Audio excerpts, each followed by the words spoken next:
जो टीपू सुल्तान की अंगूठी है उस पर राम लिखा हुआ है, स्पष्ट शब्दों में राम लिखा हुआ है। ना तो हम सावरकर को अपना हीरो माने, ना ही हम टीपू सुल्तान को अपना हीरो माने। सारे जो निर्विवादित कैरेक्टर्स हैं उनको आप अपनी जंग आज़ादी के जो है हीरो मान सकते हैं। किसी से प्रेम करते हैं ना तो उसकी बुराई भी अच्छाई बन करके सामने आती है, आपको उसमें गुण ही गुण नजर आते हैं, उसके दोष छिपने लगते हैं। नफरतें एक व्यक्ति के गुण को छिपा देगी, केवल दुर्गुण ही दुर्गुण सामने आएंगे। कोई चीज अगर ऐसी हो जाए जिससे कि देश के लोगों की भावनाएं भड़कती हों तो फिर उसको लेकर के राजनीति चल जाती है।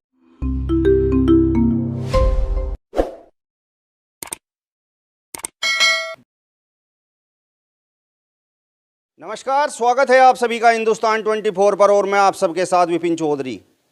कर्नाटक से लेकर महाराष्ट्र तक वीर सावरकर और टीपू सुल्तान को लेकर जुबानी जंग छिड़ी हुई है।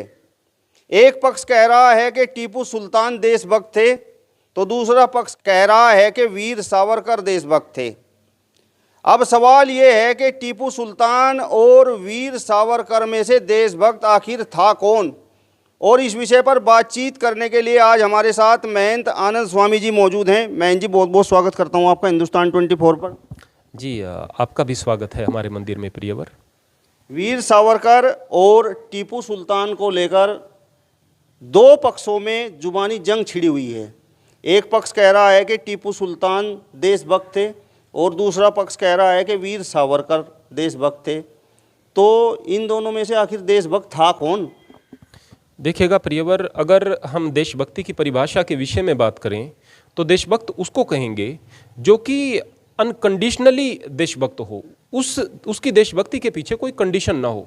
यानी कि जो कहे कि मुझे अपने देश से प्रेम जरूर है लेकिन मेरे लिए मुसलमानों का हित पहले है, तो हम उसको देशभक्त नहीं कह सकते। वहाँ पर कंडीशन हो गई। अगर कोई कहे कि भाई मैं देशभक्त जरूर हूँ लेकिन हिंदुओं का हित देश से पहले है, तो फिर हम उसको देशभक्त नहीं कह सकते हैं। जो लोग सावरकर को गलत कह रहे हैं उनको मैं पहले एक बात बता दूं कि उन्होंने अंग्रेजी सरकार के खिलाफ युद्ध किया, इस बात में कोई शक नहीं है। जंग की अपने तरीके से, जंग का मतलब यह नहीं हथियार उठाए ये कलेक्टर की हत्या में वो शामिल हो गए या दूसरे। जंग का मतलब क्या होगा कि जिस प्रकार जिहाद का मतलब होगा लड़ाई किस चीज़ के खिलाफ, चाहे वह अधर्मी लोगों के खिलाफ हो रही हो, अपने मन में उठने वाली गलत भावनाओं के खिलाफ हो रही हो, तो इसी प्रकार से जंग का मतलब वैचारिक भी होता है, मानसिक भी होता है। तो जाहिर सी बात है अंग्रेजों ने अगर उसे जेल में डाला तो इस बात से तो स्पष्ट रूप से प्रतीत हो जाता है कि वे अपने प्रियजनों को तो जेल में नहीं डालते थे। कठोर सजा, दो आजीवन कारावास अगर उसको दिया गया तो जाहिर सी बात है ये तो प्रमाणित हो गया कि अंग्रेज के विरोधी थे। लेकिन हम उनको देखते कैसे हैं? हम उसको देखते हैं कि वह हिंदुत्व का बहुत बड़ा चेहरा थे। यानी कि एक आदमी जो पूरे तरीके से हिंदुत्व के रंग में रंगा हुआ है, वो आदमी सावरकर को देखता है कि अपने हीरो के रूप में। मैं एक बात पूछना चाहता हूँ, क्या भाई आप हिंदू लोगों शराब पीना सही समझते हैं? बोले कि नहीं समझते।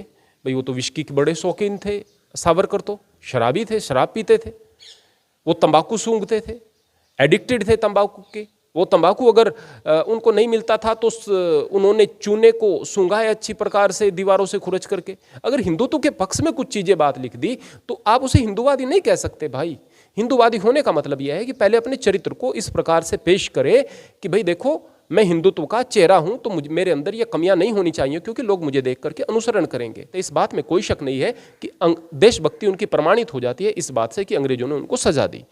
उनकी दृढ़ता इस बात से प्रमाणित हो जाती है कि छह बार उन्होंने माफीनामा के पत्र लिखे। जबकि भगत सिंह से कहा गया था कि आप अपना गुनाह कबूल करो, क्षमा याचना कर लो, उन्होंने इनकार कर दिया था। एक 23 साल का युवा इनकार कर देता है, पूरी जिंदगी उनके सामने पड़ी थी, इनकार कर देता है। तो आप बहादुरी और दृढ़ता में भगत सिंह के साथ में या चंद्रशेखर आज़ाद के सामने या नेताजी सुभाष चंद्र के सामने आप तुलना करके देख सकते हैं।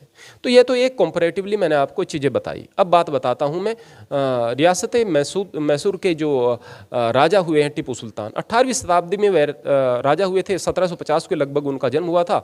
उनके पिता हैदर अली एक बड़े जाबाज योद्धा थे। जाहिर सी बात है पैतृक गुण उनमें आए, इस बात में कोई शक नहीं।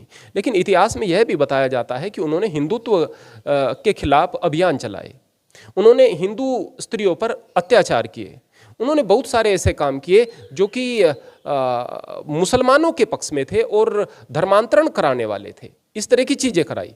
कायदे में मैं इनको पक्ष में नहीं कह सकता, उसकी दृष्टि से पक्ष में थे। लेकिन इस बात में भी कोई शक नहीं है कि उन्होंने कावेरी नदी पर बांध बनाया। 1790 में उन्होंने बांध बनवाया था, जो उस जमाने में बहुत बड़ी बात थी, और किसानों के सशक्तिकरण के लिए बहुत सारे काम किए, चाहे उसमें हिंदू किसान थे या मुसलमान किसान थे। और रियासत मैसूर के विषय में बात करें, वहाँ पर प्रति व्यक्ति आय उस समय इंग्लैंड की, जो कि 70 देशों में राज कर रहे थे उस समय, बरतानिया हुकूमत के विषय में बात करें, वहाँ के लोगों से ज़्यादा प्रति व्यक्ति आय रियासत मैसूर के एक व्यक्ति की हुआ करती थी।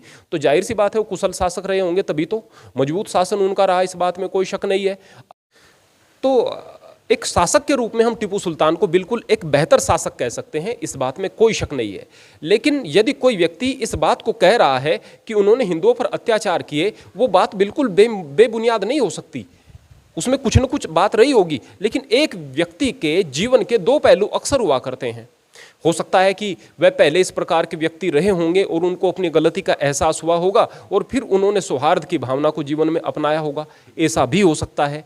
क्यों? इस चीज़ के क्या प्रमाण मिलते हैं? सबसे पहला प्रमाण इसमें यह मिलता है कि उन्होंने कई मंदिरों के लिए बहुत सारे जेवरात दिए। दक्षिण भारत के मंदिरों के मैं इतनी ज़्यादा नाम नहीं याद रहते, श्रृंगेरी मंदिर है और कई सारे ऐसे मंदिर हैं जिनके लिए बहुत सारे दान दिए उसने और जेवरात इत्यादि दिए और जीर्णोद्धार कराया। और दूसरी बात, जो सबसे बड़ी बात है, वर्तमान समय में कितने मुसलमान श्री राम का नाम लिखी हुई अंगूठी को पहन सकते हैं?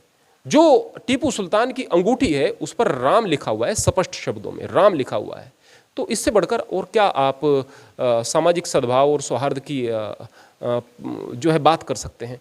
तो हमारे सामने दो तरह के प्रमाण मिलते हैं, हम किसको सच माने किसको झूठ। अगर एक चीज को, एक पक्ष को हम सच मान करके लगातार एक बात कहते रहेंगे तो हम गलत दिशा में जा रहे हैं। मेरा कहने का मतलब यह है कि न तो हम सावरकर को अपना हीरो माने, ना ही हम टीपू सुल्तान को अपना हीरो माने, ना ही हम किसी एक ऐसे व्यक्ति को हीरो माने जिसके साथ में विवाद जुड़ा हुआ हो। हाँ, जो स्पष्ट साफ सुथरे कैरेक्टर्स हमारे सामने हैं, जैसे नेताजी सुभाष चंद्र बोस हैं, जैसे चंद्रशेखर आज़ाद हैं, जैसे कि भगत सिंह हैं, इस प्रकार के बहुत सारे हैं, जैसे राम प्रसाद बिस्मिल हैं, जैसे कि अशफाकुल्ला खान साहब हैं। इस तरह के हमारे बहुत सारे जो निर्विवादित कैरेक्टर्स हैं, उनको आप अपनी जंग आज़ादी के जो है हीरो मान सकते हैं।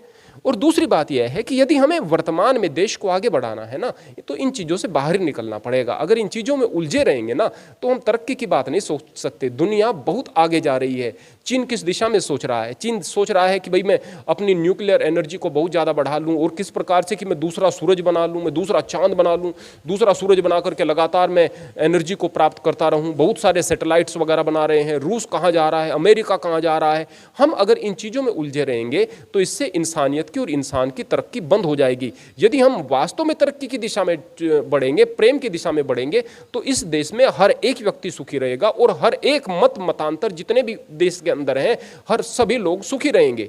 रहा सवाल धर्म के बढ़ने का, जो लोग अपने आप को बेहतर साबित कर देंगे तो लोग उनसे प्रभावित होंगे और वो लोग आगे बढ़ेंगे। तो मैं देशवासियों से केवल ये अपील करना चाहता हूँ कि वो सावरकर, टीपू सुल्तान, इस तरह के विवादों से बाहर निकल करके वर्तमान परिप्रेक्ष्य में देखें। आपका पड़ोसी हिंदू है, वो कितना खराब आपके साथ व्यवहार आज तक कर रहा है आप देखें, तब आप हिंदुओं से नफरत करें। आपका पड़ोसी मुस्लिम है, आज तक आपके साथ में कितना बुरा व्यवहार उसने किया, इस चीज़ को देखें, तब आप आगे की बात करें। आप अपने विपिन जी, आप अपने व्यक्तिगत जीवन में देखें, आपके मुसलमान दोस्त रहे होंगे, कैसा उनके साथ व्यवहार रहा है। आप व्यक्तिगत दिल पर हाथ रख के कभी देखना, कितनी उनमें बुराइयां हैं, कितनी जो चीज़ें हम पढ़ते हैं या सुनते हैं, कितनी वो चीज़ें देखने को मिली हैं। हाँ, इस बात में कोई शक नहीं है कि वहाँ पर लिटरेचर में बहुत सारी ऐसी बातें हैं जो आदमी को नफरत सिखाती हैं, और ऐसी चीज़ें भी हैं, ऐसे लोग भी हैं जो उनसे प्रभावित हो रहे हैं। तो अच्छे लोगों से यह कहूँगा कि ऐसे लोगों का विरोध करें, और यदि हिंदुत्व के अंदर इस तरह की चीज़ें हैं, उन चीज़ों का विरोध हो। हम देश के बारे में बात करें और इन चीज़ों से ऊपर उठकर देश के बारे में सोचें।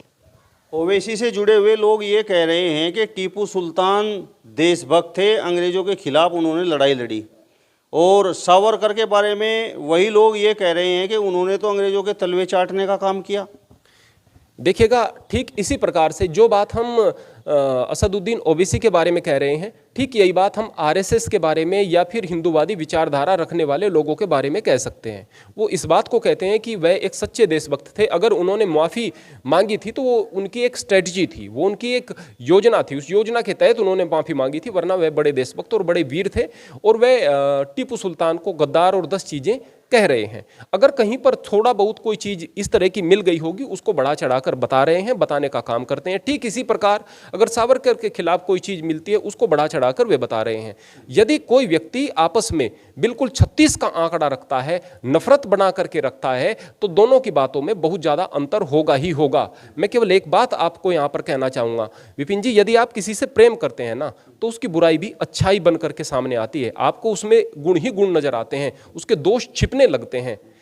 और अगर किसी से आप नफरत करते हैं ना तो उसमें नफरत आपकी गुणों को छिपा देगी, और अगर आप किसी से प्रेम करते हैं तो वो दुर्गुणों को छिपा देगी। तो नफरतें एक व्यक्ति के गुण को छिपा देगी, केवल दुर्गुण ही दुर्गुण सामने आएंगे। तो मूल बात यह है कि जो विचारधाराएं हैं आपस में नफरत करती हैं या प्रेम करती हैं, अगर नफरत कर रही हैं तो फिर नफरत होगी, उसमें वो नफरत से उपजे हुए शब्द होंगे, वो प्रमाण नहीं होंगे। और अगर प्रेम करती हैं तो भी सच्चाई नहीं होंगी, तो उसमें केवल वो चीज़ें होंगी जो महिमा मंडन कर देने वाली होंगी। तो इतिहास को यदि देखना है तो निष्पक्ष भाव से देखेंगे, तभी जाकर सच्चाई सामने आएगी। क्या टीपू सुल्तान और वीर सावरकर के नाम को लेकर राजनीति हो रही है? जी हाँ, हमेशा इस देश में ऐसा ही होता है। कोई चीज़ अगर ऐसी हो जाए जिससे कि देश के लोगों की भावनाएं भड़कती हों तो फिर उसको लेकर के राजनीति चल जाती है। एक आदमी अगर कहीं पर पीड़ित है ना, तकलीफ में है, तो उस आदमी की तकलीफ के लिए कोई नेता वहाँ पर उसके पास में नहीं जाता है, यह देख करके जाता है कि इसमें मेरा राजनीतिक लाभ कितना होगा। वहाँ पर उस आदमी की पीड़ा से कोई मतलब नहीं है। यदि आप अपने अपने पाले में खड़े होकर दूसरे पर निशाना साधोगे तो अपने उन आदर्शों को भी मिट्टी में मिला रहे हो और देश की भावनाओं को भी भड़का रहे हो। लेकिन राजनेताओं को इन चीज़ों से मतलब नहीं होता, वो केवल राजनीतिक रोटियाँ ही सेकते हैं। चलिए, तो महंत आनंद स्वामी जी को आपने सुना। फिलहाल इस वीडियो में बस इतना ही। अगली वीडियो में फिर आपसे मुलाकात होगी, तब तक बने रहिए हिंदुस्तान 24 के साथ। नमस्कार।